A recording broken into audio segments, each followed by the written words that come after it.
दानियेल 5 का 4 से लेके 17 में लिखा है, वे दाख मधु पी पी के सोने चांदी पीतल लोहे कंठ और पत्थर के देवताओं की स्तुति कर ही रहते कि उसी घड़ी मनुष्य के हाथ से कई उंगलियां निकलकर दीवार के सामने राज मंदिर की दीवार के चूने पर कुछ लिखने लगी और हाथ का जो भाग लिख रहा था वह राजा को दिखाई पड़ा।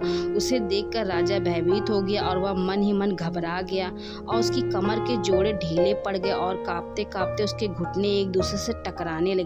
तब राजा ने ऊंचे शब्द से पुकार कर तंत्रियों, कसादियों और अनुभवी बताने वालों को हाजिर करवाने की आज्ञा दी। जब बेबीलोन के पंडित पास आए तब राजा ने उनसे कहने लगा, जो कोई वह लिखा हुआ पढ़कर उसका अर्थ मुझे समझाएगा उसे बैजनी रंग का वस्त्र और उसके गले में सोने की कंठमाला पहनाई जाएगी और मेरे राज में तीसरा वही प्रभुता करेगा। तब राजा ने उस सब पंडित लोगों को भीतर बुलाया, परंतु उस लिखे हुए को न पढ़ सके और न राजा को उसका अर्थ समझा सके। इस पर बेलशस्सर राजा बहुत घबरा गया और भयभीत होकर और उसके प्रधान बहुत व्याकुल हुए।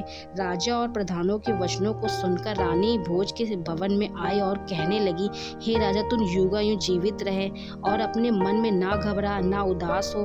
तेरे राज में दानियेल नामक एक पुरुष है जिसका नाम तेरे पिता ने बेलशस्सर रखा था। उसमें पवित्र ईश्वरों की आत्मा रहती है और उसमें राजा के दिनों में उसमें प्रकाश, प्रवीणता और ईश्वरों के तुल्य बुद्धि पाई गई। हे राजा, तेरा पिता जो राजा था उसने उसको सब ज्योतिषियों, तांत्रियों, कसादियों और अनुभवी बताने वालों का प्रधान ठहराया था, क्योंकि उसमें उत्तम आत्मा, ज्ञान और प्रवीणता और सपनों का फल बताने और पहेलियां खोलने और संदेह दूर करने की शक्ति पाई गई। इसलिए अब दानियेल बुलाया जाए और वह इसका अर्थ बताएगा।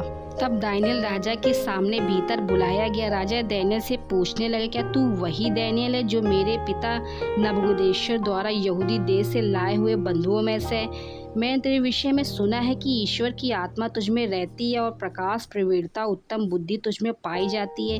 देख, अभी पंडित और तांत्रिक लोग मेरे सामने इसलिए लाए गए थे कि ये लिखा हुआ पढ़ सके और उसका अर्थ मुझे बताए, परंतु उस बात का अर्थ ना समझा सके।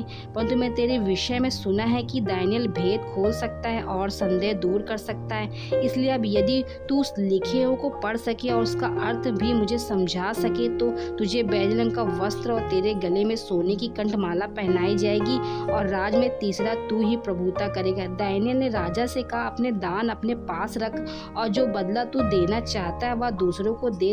वह लिखी हुई बात मैं राजा को पढ़ सुनाऊंगा और उसका अर्थ भी तुझे समझाऊंगा। इस वचन के पढ़े और सुने जाने परमेश्वर आप सभी को आशीष दे। आमीन।